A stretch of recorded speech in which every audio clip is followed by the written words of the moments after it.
Saudi अरब का एक कब्रिस्तान 30 साल से बंद पड़ा था। आखिर फैसला हुआ अब इसको बराबर कर दिया जाए और गवर्नमेंट ने इजाज़त दे दी और ये एक कंपनी को उसका ठेका मिल गया और कंपनी ने अपना काम शुरू कर दिया। काम के दौरान बोसीदा हड्डियों और बदबू के अलावा कुछ न था। काम के दौरान जब एक जगह खोदी गई तो वहाँ बदबू के बजाय खुशबू महसूस होने लगी।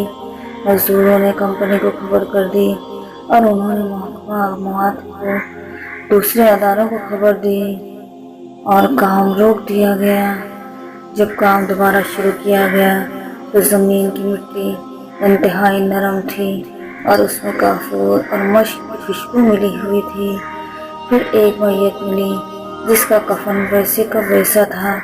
रिकॉर्ड चेक किया गया तो पता चला कि उसे आज से 30 साल पहले दफन किया गया था। खैर, कब्र से निकाला गया और मुर्दे का चेहरा खोला गया तो वो एकदम तरोताज़ा जैसे अभी ही मरा हुआ हो।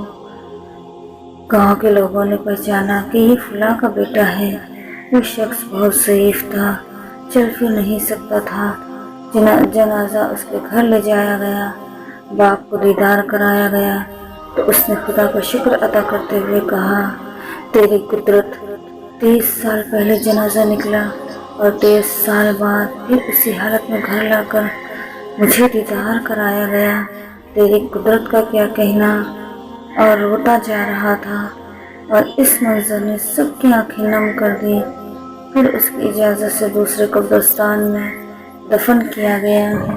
फिर बाप से पूछा गया, तेरे बेटे के वो कौन से अमाल थे। बाप ने जवाब दिया, मेरा बेटा अल्लाह से बहुत मोहब्बत करता था, पहली सफ में नमाज पढ़ता था। कभी ऐसी सुबह ना गुजरी थी जब मैंने फजर की आवाज़ दी हो और मैंने उसको जागा हुआ ना पाया। कभी कभी तो वो अजान से पहले ही मस्जिद चला जाता था। कोई नमाज कज़ा नहीं करता था और तो मुझे कुछ पता नहीं है वो कुछ करता हो। कुरान में अल्लाह ने फरमाया, जो अल्लाह से मोहब्बत करता है अल्लाह भी उनसे मोहब्बत करता है। और अल्लाह ने बताया, ऐ बंदे, मैंने तेरी मोहब्बत को कबूल किया, तुझको कीड़ों की खुराक नहीं बनाया। नमाज तो हम में से बहुत लोग पढ़ते होंगे मगर नमाज का एहतमाम बहुत कम लोग किया करते हैं। मोहब्बत तो हम सब करते हैं मगर मोहब्बत का सबूत बहुत कम लोग देते होंगे।